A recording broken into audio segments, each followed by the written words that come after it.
नमस्कार दोस्तों, आपका स्वागत है अपनी YouTube चैनल PFP में। आज हम HUL के बारे में चर्चा करने वाले हैं। पिछले 2-3 महीने से स्टॉक एक रेंज में ट्रेड कर रहा है। अभी स्टॉक के रिजल्ट्स आ चुके हैं, तो क्या स्टॉक में हमें भारी गिरावट देखने को मिल सकती है? तो ऐसी सिचुएशन में एज ए रिटेलर हमें क्या करना चाहिए, इसके बारे में आज हम चर्चा करने वाले हैं।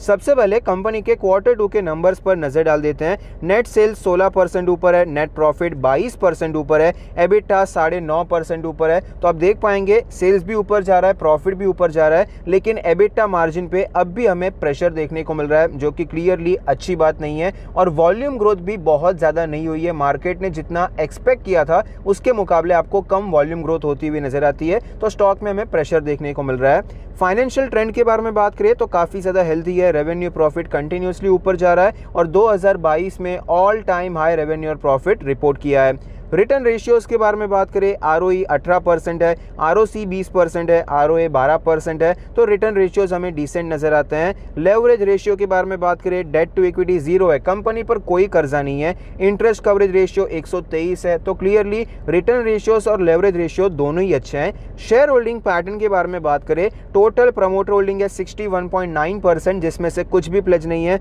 Mutual fund 4%, other DII 8%, FII 14%, retail and other category में 12% की हिस्सेदारी है। तो शेयर होल्डिंग पैटर्न ओवरऑल हमें अच्छा नजर आता है। रीसेंट ट्रेंड के बारे में बात करें, म्यूचुअल फंड अपना स्टेक कंटिन्यूसली बढ़ाते जा रहे हैं, अदर DIIs बढ़ाते जा रहे थे, लेकिन फिलहाल यहां पर थोड़ी सी सेलिंग होती हुई नजर आई है पिछले क्वार्टर के मुकाबले। FII कंटिन्यूसली सेल कर रहे थे, लेकिन पिछले क्वार्टर के मुकाबले हमें बाइंग होती हुई नजर आती है और रिटेलर्स ने अपना स्टेक यहां पर कम कर दिया है। तो रीसेंट ट्रेंड में आपको कोई बड़ा नेगेटिव जो नजर नहीं आता है, स्लाइटली पॉजिटिव चीज़ें ही नजर आती है। वैल्यूएशन के बारे में बात करें, 70 का PE रेशियो है, जबकि सेक्टर का 49 है। प्राइस टू बुक रेशियो 13 है, जबकि सेक्टर का 9 के आसपास चल रहा है। वैल्यूएशन पूरे सेक्टर का हायर साइड पे ही नजर आता है। यहाँ पर क्लियरली हमें पता चलता है 49 का अगर सेक्टर का PE रेशियो है तो इसे हम सस्ता नहीं कहेंगे, लेकिन FMCG की चीज़ें हम रोज़ यूज़ करते हैं, तो इसीलिए सेक्टर को अच्छा खासा वैल्यूएशन मिल जाता है। उसमें भी HUL मार्केट लीडर कंपनी है, तो 70 का PE रेशियो मिल रहा है, लेकिन वैल्यूएशन प्रीमियम है, उसमें कोई डाउट नहीं है।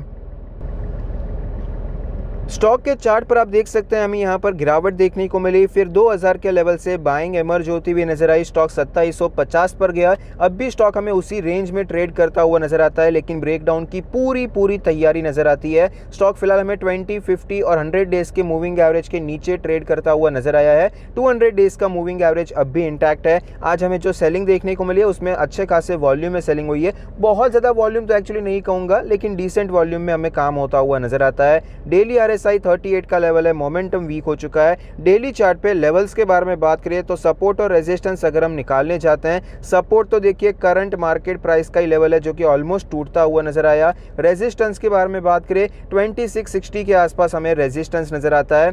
वीकली चार्ट पे चलते हैं। वीकली चार्ट पे अगर हम रेजिस्टेंस देखने जाएंगे तो लेवल थोड़ा सा ऊपर शिफ्ट होता हुआ नजर आता है, जो कि है 2720 के आसपास, और सपोर्ट सेम है। मंथली चार्ट पे अगर हम देखने जाते हैं तो मंथली चार्ट पर भी सेम लेवल्स हमें नजर आते हैं। रीजन क्या है? क्योंकि ये बहुत बड़ी कैंडल आपको बनती हुई नजर आई, एक अच्छी तेजी देखने को मिली, फिर 2 महीने मार्केट शांत रहा, तो इसका हायर साइड लोअर साइड दोनों इंपॉर्टेंट हो जाता है। जिस भी साइड पे लेवल टूटता है आपको वहां पर मोमेंटम कंटिन्यू रहता हुआ नजर आ सकता है। तो अभी फिलहाल अगर काम करना है स्टॉक में तो किस प्रकार से करना चाहिए? डेली चार्ट पे काम करना है, स्विंग ट्रेड के लिए काम करना है, तो फिलहाल यहाँ पर सेलिंग की अपॉर्चुनिटी ज्यादा ढूंढनी चाहिए, ऐसा मुझे लग रहा है। क्योंकि अभी तक देखिए ब्रेकडाउन प्रॉपर हुआ नहीं है, लेकिन अगर स्टॉक लोअर साइड पे ट्रेड कर रहा है तो चांसेस क्या है कि नीचे के साइड पे टूट सकता है, और ऑलरेडी ये सपोर्ट काफ़ी बार ऑलरेडी टेस्ट हो चुका है। तो यहाँ पर फिलहाल बाइंग की ज़्यादा हमें अपॉर्चुनिटीज़ नहीं ढूंढनी चाहिए जब तक स्टॉक 2660 के ऊपर नहीं निकल जाता या फिर कोई W पैटर्न यहाँ पर नहीं बना देता है, तब तक के लिए हम स्विंग ट्रेड के लिए यहाँ पर खरीदारी नहीं करेंगे। पोजिशनल ट्रेड के बारे में बात करते हैं। पोजिशनल ट्रेड के लिए एक्चुअली अच्छी अपॉर्चुनिटी थी,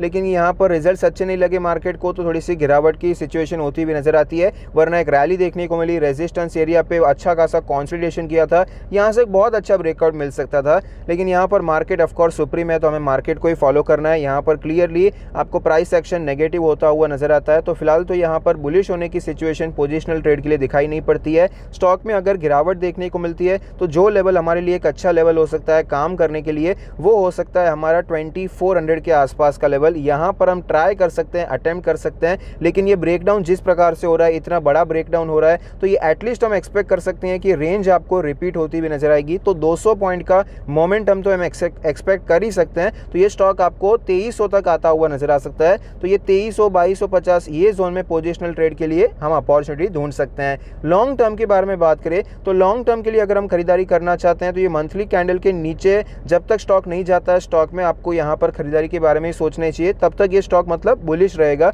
यहाँ पर जिस प्रकार से अच्छा ब्रेकआउट हुआ था, जब तक इसके ऊपर था अच्छा था, लेकिन इसके नीचे आ गया तो स्टॉक वॉलेटाइल हो गया, स्टॉक में कोई ज़्यादा रिटर्न्स यहाँ पर बनते हुए नजर नहीं आए। उसी प्रकार से ये 2200 का लेवल इंपॉर्टेंट है। तो स्टॉक में यहाँ पर हम इन्वेस्टमेंट करना चाहेंगे तो 2300 के आसपास इन्वेस्टमेंट करेंगे। ये लॉन्ग टर्म के लिए हमारे लिए एक अच्छी खासी अपॉर्चुनिटी हो सकती है। ये एक अच्छा लेवल रहेगा जहाँ पर आप हिंदुस्तान यूनिलीवर जैसे अच्छे स्टॉक को, ब्लू चिप स्टॉक को एक्यूमुलेट करने के बारे में सोच सकते हैं। आई होप आपको वीडियो पसंद आता है, कुछ सीखने को मिलता है। Thank you, stay happy, happy investing.